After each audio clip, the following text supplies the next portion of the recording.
Dragon Ball fans, with the hype for Dragon Ball Sparking Zero getting bigger and bigger every day, we have been wondering what characters are we going to see in the game. And while normal characters are getting confirmed more and more through every trailer, I have been wondering what kind of special characters will we see in the game? What kind of crossover characters or collabs are we going to see in the game? Hear me out. Now, after thinking for a bit, I have come to the thought that we could see both Naruto characters and possibly One Piece characters. Hear me out, I know I sound crazy, just hear me out. Welcome to the channel, I'm your boy Kaizen. We're going to discuss it, so subscribe, like the video, and yeah, let's get into it. So first, let's start with the Naruto characters. Now, why do I think we could see some kind of Naruto collaboration in this game? Well, I have multiple reasons. So first of all, let's go back 10 years to 2014 when Dragon Ball Z Battle of Z came out. Now, I know Battle of Z wasn't the best received game. I do have some nostalgia for it because I think it was the first Dragon Ball game I ever owned on the PlayStation 3. But I do have to admit it wasn't the best game. Xenoverse was a far better received game and a far better worked on game. But what was cool about that game was the DLC characters. And I'm not talking about the Super Vegeta and the Super Saiyan Bardock that you had to pay for, which should have been in the game to begin with.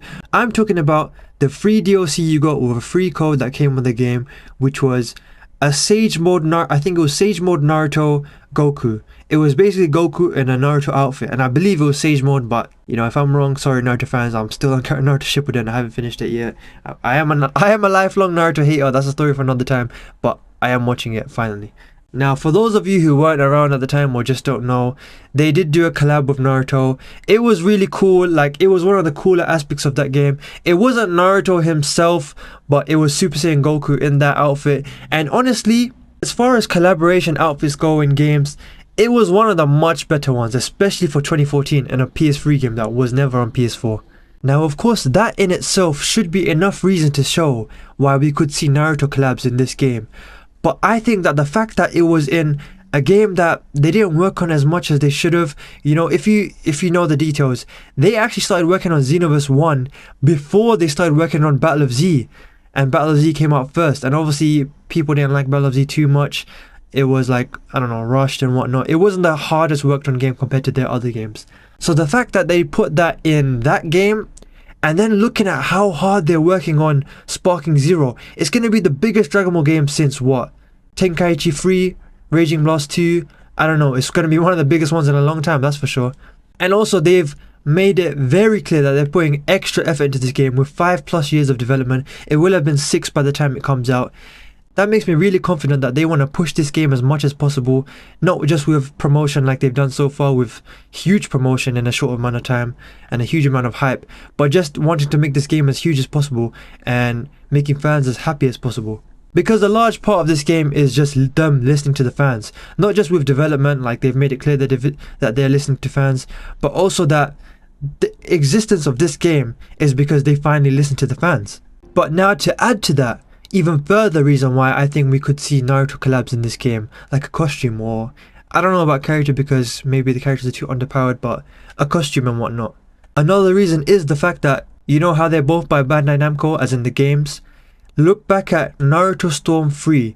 Now, if you didn't play Naruto Storm 3, I'm not gonna lie, I never owned it. I've played it with my friends, but I never owned it. That game had a collaboration with Tekken. It had a character, I think it was a character called Lars.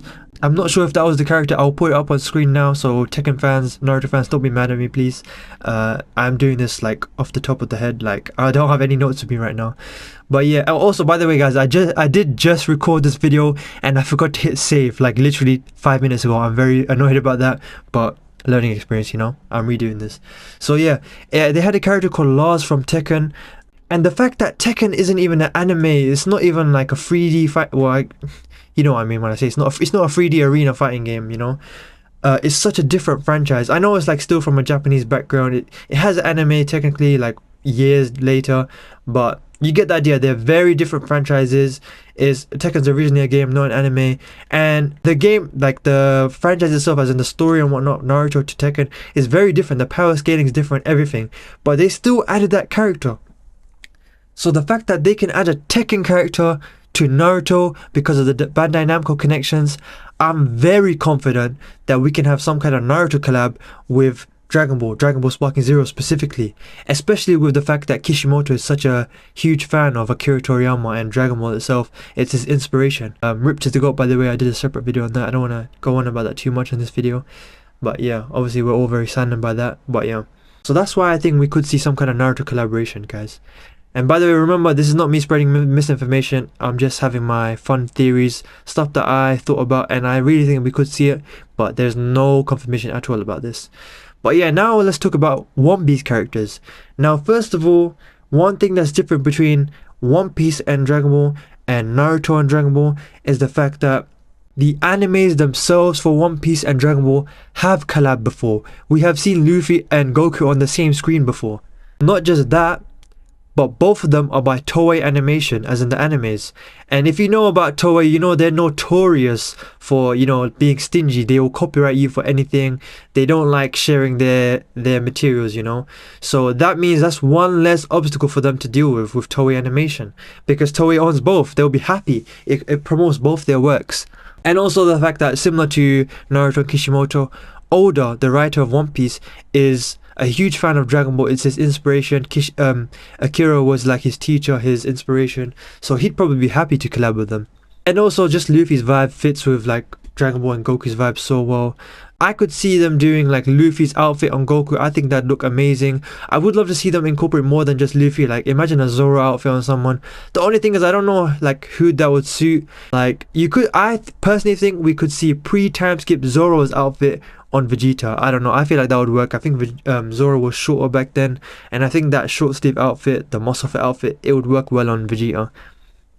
And as for female characters, you know, I don't want to get you guys imagining stuff or getting your hopes up, but I'm just saying, you know, imagine Nico Robin's outfits on Android 18. I'm just saying, you know, maybe Bulma, but you know, she's not a fighter and whatnot. Maybe on Videl or something.